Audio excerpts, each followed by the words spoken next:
성도님들 안녕하십니까? 여러분들은 사람이 가장 원하는 삶이 어떤 삶이라고 생각하십니까? 저는 사람들은 평화롭게 사는 것을 원한다고 생각합니다.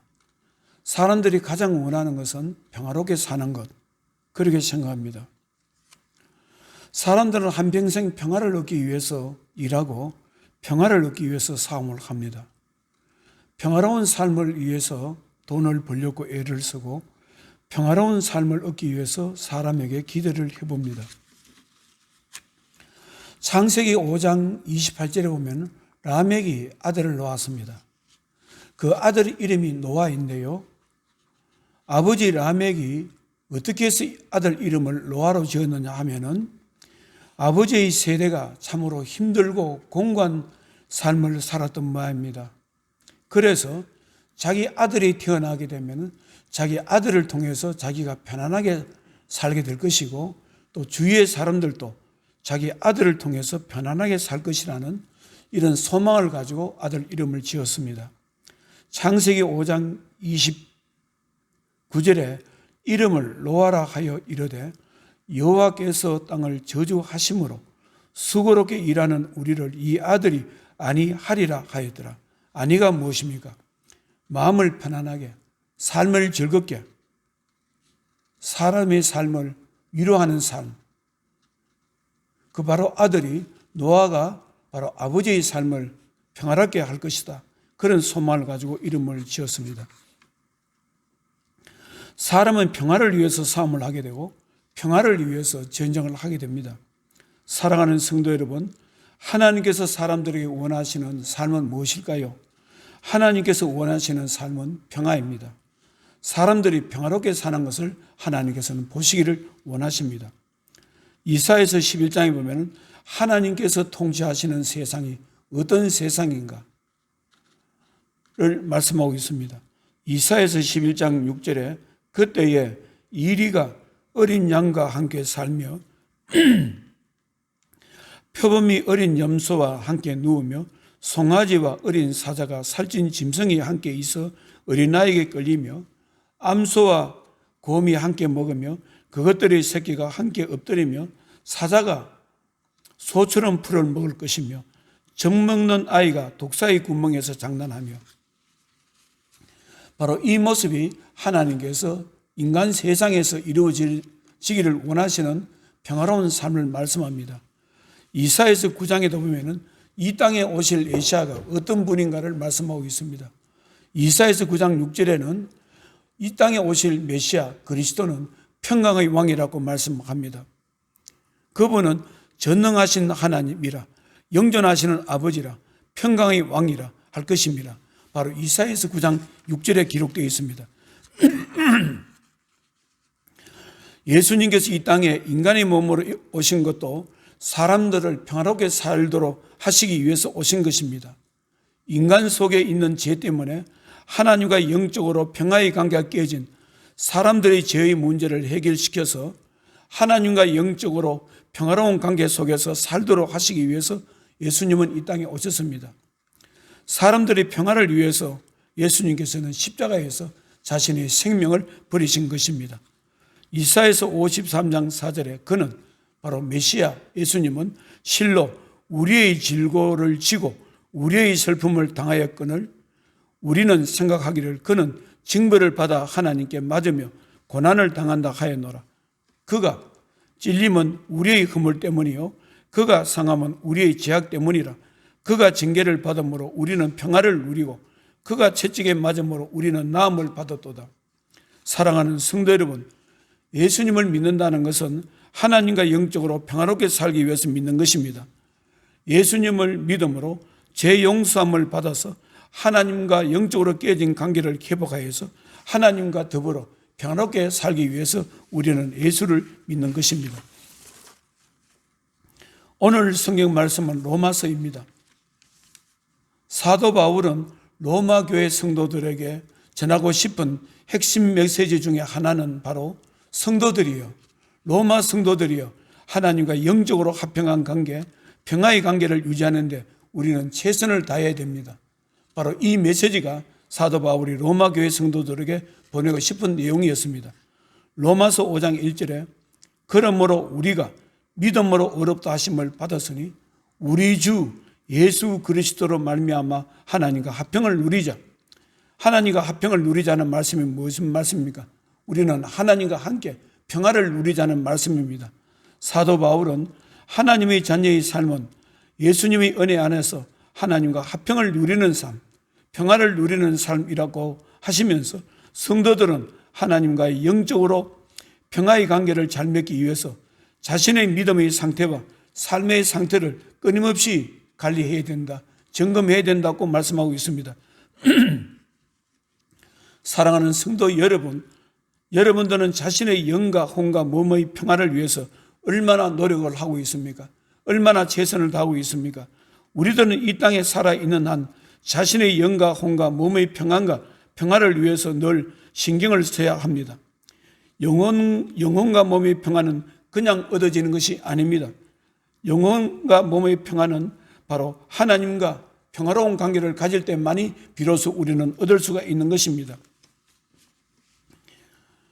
하나님께서는 우리들이 자신의 영과 혼과 몸의 평안을 위해서 일상의 삶 가운데 늘 신경 써야 한다고 말씀하고 있습니다. 구약 성경 레위기서에 보면은 하나님께서 하나님 앞에 어떻게 제사를 드려야 되는지 제사 방법을 가르쳐 주고 있습니다. 5가지 제사 방법 중에 그중에 한목제라는 제사 방법이 있습니다. 레위기서 3장 1절에 사람이 만일 한목제의 제물을 예물로 드리되 소로 드리려면 수컷이나 암컷이나 흠 없는 것으로 여호와 앞에 드릴지니 그 예물의 머리에 안수하고 회막문에서 잡을 것이요 아론의 자손 제사장들은 그 피를 제단 사방에 뿌릴 것이며 레위기서 3장에 보면 하나님께 제사를 드리는 한목 제사가 있습니다. 그러면은 왜 이스라엘 백성들은 하나님께 한목 제사를 드려야 됐을까요? 한목 제사를 드리는 이유가 무엇입니까? 한목 제사를 드리는 큰 이유가 있습니다. 2가지로 나눠집니다. 하나는 하나님과 관계의 회복을 목적입니다. 죄로 인해서 하나님과 관계가 깨진 하나님 백성이 한목제를 드림으로써 하나님과 관계가 회복되어서 평화로운 관계를 맺는 것이 첫 번째 목적이고, 2번째 목적은 한목제를 드림으로써 이웃과의 관계가 깨졌다면 한목제를 드림으로써 이웃과 관계가 회복되어서 친밀하고 평화로운 관계를 누리기 위해서 한목 제사를 드렸습니다. 유대인들은 한목 제사를 드리고 난 뒤에 제물 중에 일부를 남겨놨다가 하나님 앞에서 이웃들과 함께 먹었습니다. 이웃들과 함께 먹는 것은 바로 하나님과 친교의 목적이었고, 또한 이웃 사람들과 함께 먹으면서 친교의 목적이었습니다. 여러분들이 교회에서 주일 예배를 드리고 점심시간에 식사를 많이 해보셨을 것입니다. 여러분, 성도들과 왜 식사를 합니까? 집에 밥이 없어서 교회에서 먹습니까? 아닙니다. 성도들과 함께 먹으면서 성도들과 더욱더 관계가 가까워지고 친밀한 관계를 맺기 위해서 우리는 교회에서 식사를 하는 것입니다. 교회에서 식사가 바로 하나님과 관계를 더 가까이 하는 것이고, 성도들과 관계를 더 가까이 해서 더욱더 친밀하게 성도들을 이해하기 위해서 우리는 식사를 하는 것입니다. 교회에서 부활절이나 추수감사절에 성찬식을 합니다. 성찬식도 일종의 한목제사입니다. 한목제 만찬인 것입니다. 진실로 성도들이 성찬식을 하면서 예수님의 피와 몸을 상징하는 포도주와 떡을 먹으면 바로 주님과 더 가까워지게 되는 것입니다. 성만찬도 하나님과 영적으로 평화의 관계를 더욱더 친밀하게 가지려고 하는 것입니다. 성만찬을 통해서 하나님과 가까워지는 것이고, 성만찬을 통해서 이웃과 가까워지는 것입니다. 사랑하는 성도 여러분, 여러분들은 하나님과의 영적으로 평안한 관계, 화평한 관계를 가지지 못하고 깨지는 것을 어떻게 생각하십니까?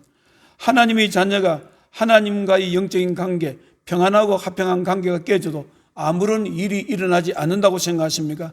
만일 자신이 진실로 하나님께서 사랑하시는 자녀라면, 하나님께서 기억하시는 자녀라면 자신이 하나님과의 영적인 관계, 친밀한 관계, 화평한 관계, 평화의 관계가 깨진다면 이것은 엄청난 결과를 가져다 주는 것입니다.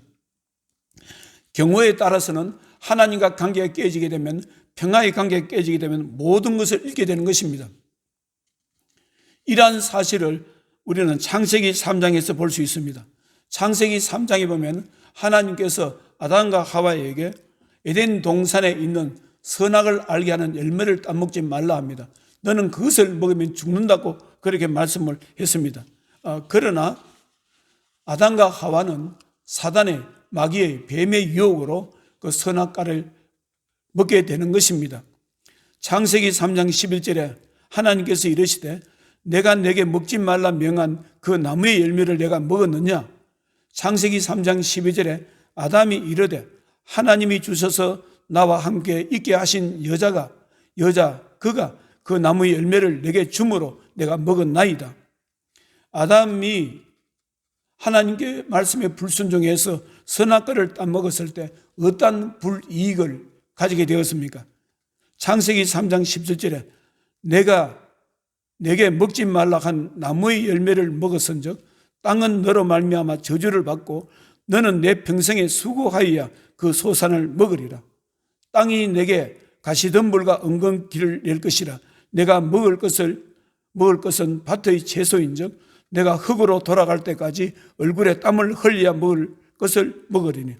사랑하는 성도 여러분, 아담과 하와는 에덴 동산의 중앙에 있는 선악과를 따먹은 대가로 하나님과 영적으로 평화의 관계가 깨지게 되었고 에덴 동산에서 쫓겨나게 되었고 그때부터 아담과 하와의 인생은 혹독한 시련 속에서 살게 된 것입니다. 죽을 때까지 수고와 땀의 열매를 먹으면서 삶을 연명했던 것입니다. 여러분들은 하나님의 자녀가 하나님과의 평화의 관계가 깨지게 되는 것을 어떤 눈으로 바라보십니까? 진실로 하나님의 자녀라면 그 자녀가 하나님과의 영적인 평화의 관계가 깨지게 되면 견디기 어려운 시련과 고통을 겪게 될 것입니다. 신명기서 28장에 보면 하나님의 자녀가 하나님과의 영적으로 평안한 관계가 깨졌을 때 어떤 결과를 초래하는가 말씀하고 있습니다. 신명기 28장 20절에 내가 악을 행하여 하나님과 영적인 관계가 깨지게 되면은 그를 잊음으로 하나님과 관계가 깨졌다는 것은 하나님 잊었다는 것입니다. 내 손으로 하는 모든 일에 여호와께서 저주와 혼란과 책망을 내리사 명하여 속히 파멸하게 하실 것이며 여호와께서 내 몸에 연병이 들게 하사 내가 들어가 차지할 땅에 마침내 너를 멸할 것이며 여호와께서 폐병과 열병과 염증과 학질과 한재와 풍재와 섞는 재앙으로 너를 치시리니 이 재앙들이 너를 따라서 너를 진멸하게 할 것이라. 신명기서 28장 23절에 내 머리 위의 하늘은 노시 되고 내 아래의 땅은 철이 될 것이며 무엇을 말씀합니까? 하나님께서는 모세를 통해서 이스라엘 백성들에게 말씀합니다. 너희들이 하나님과 평안한 관계, 화평의 관계가 깨지게 되면은 너희들이 삶이 공고하게 될 것이고 너희들의 삶을 살아갈 수 없다는 말씀을 합니다. 신명기서 28장 23절은 내 머리 위의 하늘은 노시 되고 하늘이 노시 되면은 청동구리로 만들어지면 어떻게 될 것입니까? 내 아래의 땅은 우리들이 밟고 있는 땅이 철이 될 것이며 철이 되면 어떻게 될 것입니까? 그것은 사람이 살 수 없다는 이 말씀입니다. 바로 하나님과 하나님의 자녀가 하나님 관계가 깨졌을 때 그 사람은 이 땅에 살아갈 수 없다 이 말씀입니다. 사랑하는 성도 여러분, 예수 그리스도를 통해서 하나님의 은혜를 입은 사람들은 자신의 일상의 삶 속에서 하나님과 화평한 관계, 평화의 관계를 가지기 위해서 애쓰고 노력해야 되는 것입니다. 그리고 자신과 함께 살아가는 사람들과도 평화로운 관계를 맺으면서 살아가려고 애써야 되는 것입니다. 여러분들은 자신을 생각할 때 하나님과 평화의 관계를 가지려고 얼마만큼 노력하고 있다고 생각하십니까? 여러분들은 자신을 생각할 때 사람과의 관계에서 평화로운 관계를 갖기 위해서 맺으려고 얼마나 노력하고 있다고 생각하십니까? 사람들은 평화를 원하고 평화를 얻기 위해서, 평화를 찾기 위해서 엄청난 노력을 합니다. 그러나 평화를 얻고 평화를 찾는 모습을 보면 늘 사람들의 사이에는 싸움과 갈등과 미움이 있는 것을 볼 수 있습니다. 평화를 찾는 곳에, 평화를 외치는 곳에 싸움이 있고, 평화를 외치는 곳에 갈등이 있고, 평화를 외치는 곳에 미움과 원망과 분노가 있는 것을 우리는 늘 볼 수 있습니다. 지금 러시아와 우크라이나가 전쟁이 일어났습니다. 분명히 전쟁입니다. 많은 사상자가 생기고 재산은 불타게 됩니다. 그러나 이 전쟁의 시작은 푸틴의 입장에, 러시아 지도자 푸틴의 입장에는 러시아의 평화를 위한다는 명목으로 이 전쟁을 시작했을 것입니다. 그러나 실상은 우크라이나의 평화를 파괴하는 것입니다. 평화라는 이름으로 수많은 사람이 죽고 다치고 재산이 불타버리는 것입니다. 1980년대에 우리나라 서울의 어떤 사회단체에서 소련의 반체제 작가 솔제니친을 초청하려고 한 일이 있었습니다. 소련의 반체제 작가 솔제니친은 노벨 문학상을 탔습니다. 이반 데니소비치의 하루라는 책을 써서 노벨 문학상을 탄 분이었었는데요. 그때 그 단체를 통해서 솔제니친이 어떤 사람인가를 하는 자료를 통해서 제가 조금 알게 되었습니다. 그 단체에서, 그 사회단체에서 솔제니친을 초청하려고 하는데, 초청하기 위해서 그분에 대해서 자료를 모아놨습니다. 그분은 사상이 어떻고, 그 생각이 어떻고, 소설의 메시지가 무엇이며, 소련에서 어떤 위치에 있는가, 그것을 조사한 자료를 제가 보게 되었습니다. 그런데 제가 기억나는 것은 이것이었습니다. 솔제니친이 어린 시절은 그리스 정교를 믿었다고 합니다. 그리스 정교를 믿었다는 것은 바로 동방 가톨릭입니다. 하나님을 믿었던 것입니다. 아마 그분이 부모님의 집이 바로 가톨릭 집안이었던 모양입니다. 그래서 부모님이 어린 솔제니친에게, 아이에게 목에다가 십자가 목걸이를 그려주었습니다. 그때 마침 1917년도 소련에서 볼시비키 공산혁명이 일어났습니다. 그런데 공산혁명을 일으킨 사람들이 자기 마을에 들어오더니 어린 솔제니친을 보고 목에 십자가 걸리는 걸 보고 자기 목에서 십자가를 뜯어내어서 그것을 땅에 버리고 발로 밟아버리더라는 것입니다. 그때 어린 솔제니친이 이렇게 생각했다는 겁니다. 왜 어른들은 하나님을 못 믿게 하는가? 왜 어른들은 하나님을 싫어하는가? 왜 어른들은 하나님을 버릴까? 그런 생각을 했다고 합니다. 사랑하는 성도 여러분, 여러분들은 사람이 하나님과 화목한다, 사람이 하나님과 화평한다, 사람이 하나님과 평화를 관계를 누린다는 것을 어떻게 생각하십니까? 여러분들은 화목이라는 단어를 어떻게 생각하십니까? 화평이라는 단어를 어떻게 생각하십니까? 예수 믿는 사람은 화평이라는 단어, 화목이라는 단어를 중요하게 생각해야 되는 것입니다. 왜냐하면 사람이 하나님과 화목한 관계, 화평을 가지는 데서 우리는 하나님으로부터 모든 것을 받을 수 있기 때문에 그렇습니다. 성경은 사람이 하나님과 진실로 화평한 관계를 맺을 때 이 땅에서 사람이 사람답게 살 수 있다고 합니다. 사람이 행복하게 살 수 있다고 합니다. 하나님으로부터 모든 축복을 받아 누릴 수 있다고 말씀하고 있습니다. 성경은 하나님께서 사람에게 주실 수 있는 모든 축복은 사람이 하나님과 화평한 관계, 평화의 관계를 진실로 맺게 될 때 주어진다고 말씀하고 있습니다. 하늘의 신령한 영적 복과 땅의 기름진 복을 받을 수 있다고 말씀합니다. 사랑하는 성도 여러분, 하나님께서 성도님들에게 하나님과 화평한 관계를 맺을 수 있는, 평화의 관계를 맺을 수 있는 영적인 힘을 주시기를 예수님 이름으로 축원합니다. 기도하겠습니다. 아버지 하나님, 오늘 말씀을 통해서 우리는 하나님과 영적으로 평화의 관계, 화평한 관계를 맺는다는 것이 얼마나 소중하다는 것을 깨닫게 되었습니다. 아버지 하나님, 우리는 알고 있었지만 삶의 현장에서 하나님과 화평한 관계를 누리고 이웃과 화평한 관계를 누리는데 우리가 게을리했습니다. 하나님, 사랑하는 주의 백성들 은혜를 베풀어 주시옵소서. 성령 충만한 은혜 베풀어 주셔서 이 땅에 진실로 평화로운 삶, 행복한 삶을 원한다면 하나님과 평화의 관계를 가지려고 애쓰고 노력해야 된다는 것을 깨달을 수 있도록 은혜 베풀어 주시옵소서. 하나님과 화평을 누리고 그 힘을 받아서 이웃과의 화평을 누릴 수 있도록 인도해 주시옵소서. 러시아와 우크라이나의 전쟁이 빨리 종식될 수 있도록 은혜 베풀어 주시고 동해안에 일어나는 산불이 빨리 꺼질 수 있도록 역사해 주시옵소서. 하나님 이 나라 이 민족을 축복하셔서 지속적인 안정과 번영을 허락해 주시고 어떤 외세의 공격에도 우리는 막아낼 수 있도록 힘을 주시기를 원합니다. 예수님 거룩하신 이름으로 기도드렸나이다. 아멘.